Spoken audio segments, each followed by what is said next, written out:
Matanong ko lang, tay, Kuya Lakay, ilang taon na ako kayo? 70. 70. Mukha lang kayo 69 na.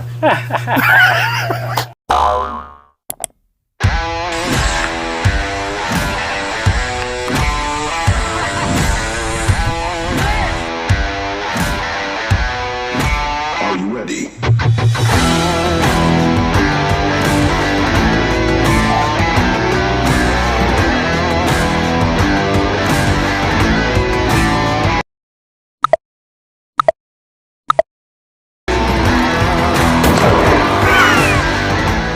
Hello mga katikiman, nandito ako sa kahabaan ng Paz Street dito sa Paco, Manila. Ito guys, ang landmark tapat ng Paz Police Community Present dito sa Paz, Paco, Manila. May pay parking dito. Ayan Sa loob niyan, hanapin natin yung masarap na mga ulo-ulo. Ulo ng baboy, sinigang na ulo ng baboy, sinigang na ulo ng isda, at marami pang iba. Ayun puno ng baliti yon. Tara, pasok tayo. Halika guys, pasok tayo. Pakita ko sa inyo. Ito puno ng balete Ayan, sa ilalim yan, meron dong masarap na kainan. Kung saan may masarap, hanapin natin yan. Doon tayo kakain. Ito na guys, gutom na rin ako So, ito, daming tao Ayan Ang tawag daw sa karinderyan na yan ay kainan ni Lakay. Sa ilalim ng puno ng balete. Ayan Para wala ligaw, kita nyo man kanina, pinakita ko sa yung pinanggalingan natin. Again, Paz Street dito sa Paco, Manila. Tapat ng presinto ng police station ng Paz dito sa Paco, Manila. Ayun, ang daming tao, dami kumakain. Masarap kaya? Kasi balita ko, mga sinigang na ulo ng baboy, sinigang ulo ng isda, tsaka mga dinakdakan. Kasi kainan nila kay. Pag Lakay, masarap magluto ng mga dinakdakan yan Pakita ko sa inyo guys, abangan nyo sa ating Tiki Mantay. Ayan ulo ng baboy. Magkano yan Kuya Lakay? 210 lang yan. 210. Oo. Ayun, 210. Ano isda po yan? Maya-mayang tabang. Magkano po dyan? 150. Ayun, 150. Maya-mayan tabang. Ang laki ng ulo guys. Pero dito guys, igado. Ayun 65 pesos per order. Paborito ko pa naman igado. Pag Ilocano, pag Lakay, masarap magluto ng igado yan. Sigurado yan. Adobong baboy. 65 pesos din yan. Ito man, dinakdakan. Mukhang mapalaban tayo ngayon Mukhang lahat paborito ko. Lechong kawali. Ayan lechong kawali. 65 pesos din per order. Ayan. Ito na guys, abangan nyo sa ating Tiki Man Time. Papakita ko sa iyo ang mga specialty ni Lakay dito sa ilalim ng puno ng balete. Tatakamin ko na naman kayo ngayon. Busy talaga. Ang dami talagang dumadayo dito sa ilalim ng puno ng balete. So again guys, pinaka-address nitong kainan ni Lakay sa Paz Street, 1489. Paz Street dito sa Paco, Manila.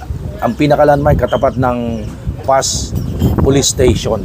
Ayan. So, puno ng balete, maliwalas, presko. Pero, abangan nyo soon kasi ang nabanggit sa atin ni Kuya Lakay, lilipat sila ng location. Medyo pagagandahin na para sa ating kumbaga komportable tayo. So check nyo, abangan nyo lang sa kanilang Facebook page. Ito pala ang Facebook page ni Kainan ni Lakay. Ito yung kanilang Facebook page. Check nyo lang kung kasi i-announce din nila sa Facebook nila soon yung kung saan yung bagong location. Ito yung pinagmamalaki nila kayo. 210 pesos sinigang ulo ng baboy. Ang laki. Ayan. And meron sila ditong isda naman.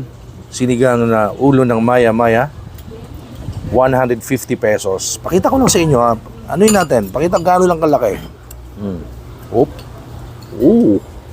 Laki. Laki. Ito. Yung ulo. Sobrang laki.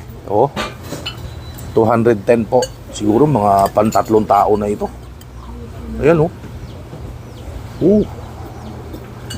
And meron din silang mga lutong ulam guys. Ito ay dinakdakan. 65 pesos.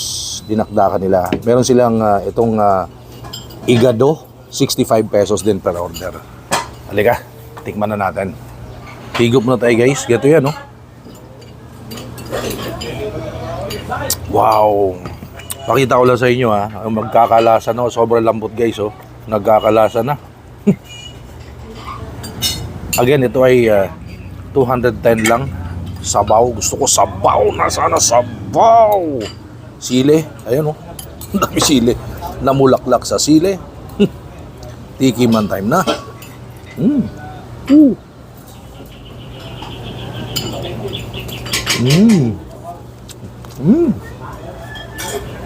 Solid. Sarap. Gamot sa hangover. Hangover heal. Ito naman. Yung kanya dinakdakan ay 65 pesos lang. Grabe, ha? Sa lalim ng puno ng balete. Ayan, oh. Maliwalas kasi puno ng balete. Oh, ayan, oh. Oh. Dito lang. Kainan nila kay. Dinakdakan.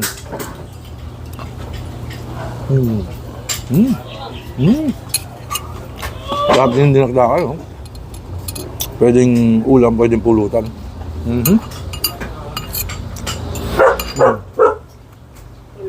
Ito yung na igado. Igado, 65 pesos lang ito.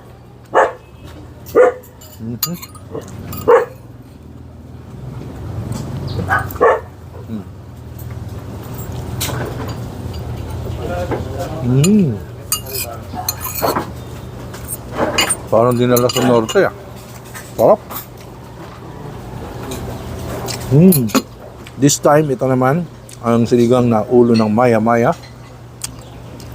150 pesos. Gusto ko yung ano, eh. Yung part na ito, eh. Ayan, oh. Ayan, oh.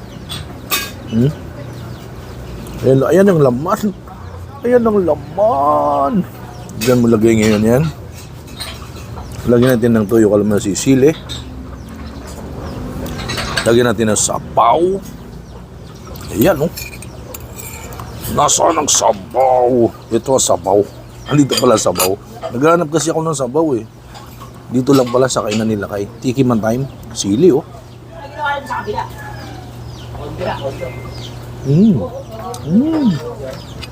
Sarap. Mataba yung isda. Sarap. Ito ba, oh?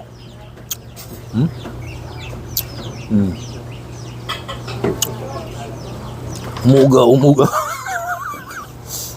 Umuga. Sili, guys. Ayan.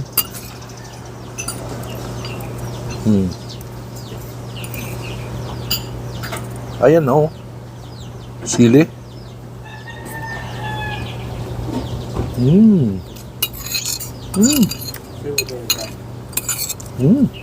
Sarap. Ulo ng maya-maya. Higop tayo. Wow. Isang kurot pa nga. Nabitin, eh. Masarap yung igado, ah. Sarap. Meron pa lang talagang mga tagong kainan na kailangan mong tuklasin, ano? Kasi nakatago sa ilalim ng puno ng balete sa parking space tapat ng presinto ng PAS Police Station sa Paco, Manila.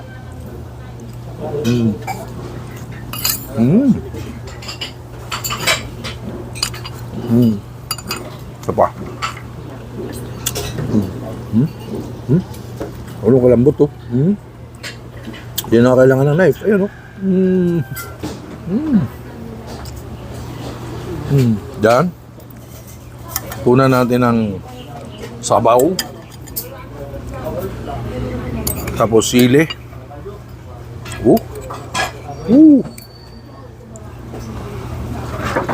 Yung ulo ng baboy na yan, sinigang, 210. Para sa akin, pang-3 tao na yan. Ano? Let's go.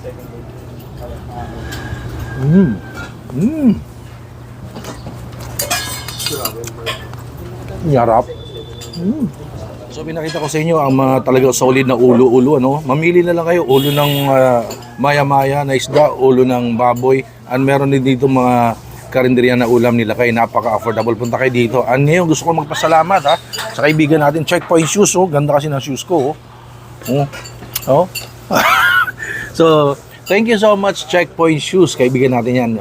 Isa sa talagang original na Marikina shoemaker, no? Kasi kilala ang Marikina na talagang shoemaker of the Philippines. So, thank you so much, Checkpoint Shoes. And of course, check nyo yung kanilang Facebook page. Ito yon ang Checkpoint Shoes. Meron sila sa Lazada, Shopee, Instagram, TikTok, Facebook page. Ito yung kanilang Facebook page. Tawag kayo dyan, napaka-affordable ng mga sapatos and very good quality. Supportahan naman natin mga locally made, gawang Pinoy. So, Marikina Showmakers ang Checkpoint Shoes. Thank you so much, Checkpoint Shoes. Ngayon, puntahan natin si Kuya Lakay. Subukan natin kausapin at magpasalamat tayo dahil talagang solid na foods, very affordable. At kasama natin ngayon si Kuya Lakay, ang owner ng Kainan ni Lakay, ang sikat na sikat. Gaano nakatagal itong Kainan ni Lakay niyo? Actually, matagal-tagal na rin talaga to. Pero dito sa mga Santon pala ako rito. Yung sa, kung saan kayo nagsimula, anong street ho yun? Anong lugar? Romualdez Ilan taong kayo doon? 32 years ako doon. May 32 years. Matanong ko lang tay, Kuya Lakay, ilan taon na ako kayo? 70. 70. Eh mukha lang kayo 69 na. Batang bata oh. Oh, ha? Malakas pa. Talagang ano si Kuya Lakay, talagang known siya na nagluluto ng kayo na una. Palagay ko kayo na una ano, yung mga sinigang kasi ang dami na ngayon lumabas ng mga sinigang na ulo ng baboy at saka sinigang na ulo ng isda. Pero palagi ko kayo na una dahil 32 years eh. Oo, tagal-tagal na talaga. At nabanggit nyo nga ho eh, meron kayong lilipat kayo, may bagong location na naman kayo. May wala pa Wala pa. na location, panibagong location. Pero baka sakali makahanap pa rin tayo ulit. So mag-update na lang kayo sa ari, popost nyo na lang sa Facebook page nyo. Popost ko na sa Facebook para Ayun. masundan ang mga dati kong suki, mga Ayun. customer. Sa tagal nyo nagluluto Kuya Lakay na masarap na sinigang na ulo, mga lutong bahay, mga lutong Ilocano, 32 years. Message nyo po sa inyong parokyano, so mga suki bilang pasasalamat. Yun na lang, mga dati kong customers, salamat na lang sa kung masundan na naman ninyo ko ulit. Ayun.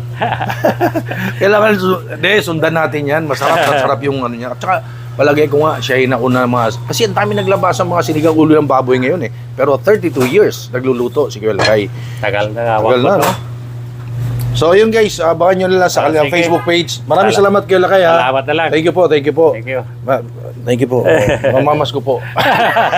Ayun. So, thank you so much for watching my videos. Please follow me on TikTok, Instagram, Facebook page, Noah Vlogs for the Trouble. And of course, like, comment, subscribe dito sa aking YouTube channel. Thank you guys. Tutok lang. Huwag kayong mawawala. Kung saan yung masarap, saan yung affordable, puntahan natin yan. Kahit dito sa ilalim ng puno ng balete. Ayun oh. Puno ng balete. Yun rin ba magnegosyo? Alam nyo, masarap sa negosyo, walang limit. Pero syempre, kailangan ng karunungan. So sa Noel Vlogs, tignan nyo at makita nyo yung iba natin mga Pinoy na nagnenegosyo na. God bless you.